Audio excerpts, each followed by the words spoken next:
महिला बयनिकारु लुटिनेले 7 लाख टंका शाढ़ी। गत शनिवार दिन द्विपहर प्राय गोटाए बेले गोटे म्युनिसिपालिटी अंचलर बयनिका सामने लागिथिला एक दामी कार रु 6 जन महिला समेत जड़े व्यक्ति कार रु ओह्लाइथिले। दामी कार और 6 जन महिला आसीथिबा देखि अधिक टंकार शाढ़ी किनिबे बोली आशा करिथिले स्टोर कर्मचारी। हेले दामी कार रे आसीथिबा सेही महिला माने जे चोरणी होइथिबे सेमानक कल्पना करिनथिले। स्टोर रो किछि कर्मचारी खाइबाकू जाइथिबा बेले 2 जन कर्मचारी थिले। सेमाने भलिकी भली साड़ी देखाउथबा बेले केतेक महिला जंगरे एकाधिक दामी साड़ी को लुचाई कार रे छाड़ी आसुथिले। महिला माने स्टोर छाड़िबा पूर्वरु प्राय 7 लाख टंकार संबलपुरी साड़ी चोराई नैथिले। एनेई बयनिका पक्षरु थाना रे लिखित अभियोग परे पुलिस खोलताड़ चलाइछि। खबर पाइबा क्षणी अनुगुल आईआईसी प्रकाश चंद्र माझी नेतृत्व में पुलिस टीम बयनिका पहुंची पचरा उचरा करथिला। सीसीटीवी जांच रु महिला कारनामा जानिबा परे पुलिस काबा हेबा सह छानबीन आरंभ करिछि। कारटी बयनिकारु बाहरी 55 नंबर जातीय राजपथ रे बड़केरा अंचल आड़कू जाइथिबा जना पड़िछि। मो ना सत्यव्रत बेहेरा मो बयनिकार ब्रांच इंचार्ज अछि। मोर सहयोगी जन अछन तांका नाम भी रश्मिलता रंजिता पटनायक।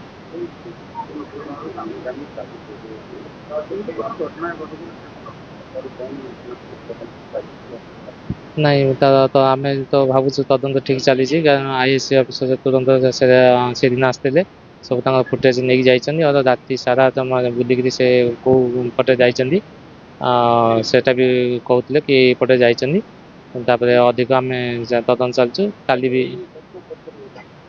घटना घटी शनिवार दिन 11 तारीख 1:15 ରୁ 1:25 ଭିତରେ दीपरे जोटा 6-7 जन आसते खाइबा टाइम थिला। मो जाइली खाइबा जाइली और मोर सहयोगी थे और आम पिला भी थे से टाइम आसिक पिला कहते ये पटे देखा सेपटे देखा कहीकि बुझे अलग साइड शाढ़ी चोरी कर। मो ना रश्मिरंजिता पटनायक मुझे बयनिकार मु सत्यव्रत बेहेरा आम 2 जन ये जॉइंट भाव में ब्रांच इंचार्ज अच्छु।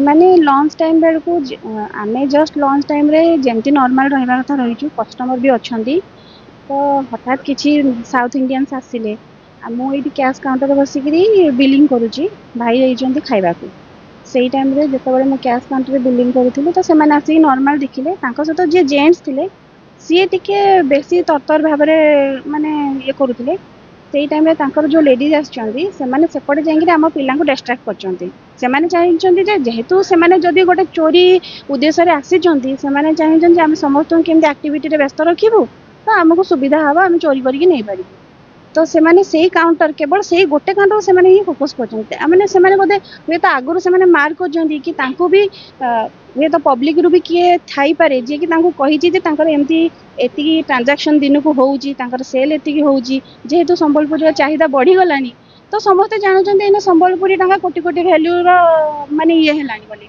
तो सी नहीं भी टिश्यू पाट ही आमर काढ़ी जोड़ा कि तार कस्ट 40,000 41,000 रोचे से पाट गुड़ा ही नहीं आउ जो बांध पाट नहीं तार अप्रोक्सीमेटली कस्ट भी से 22,000 ରୁ 23,000 गुड़ाक से ही नहीं पाखापाखि 25 पीस पाट आमर जा आज्ञा थाना अभियोग इन्वेस्टिगेशन चली भावुँ कि आसो पॉजिटिव बोली।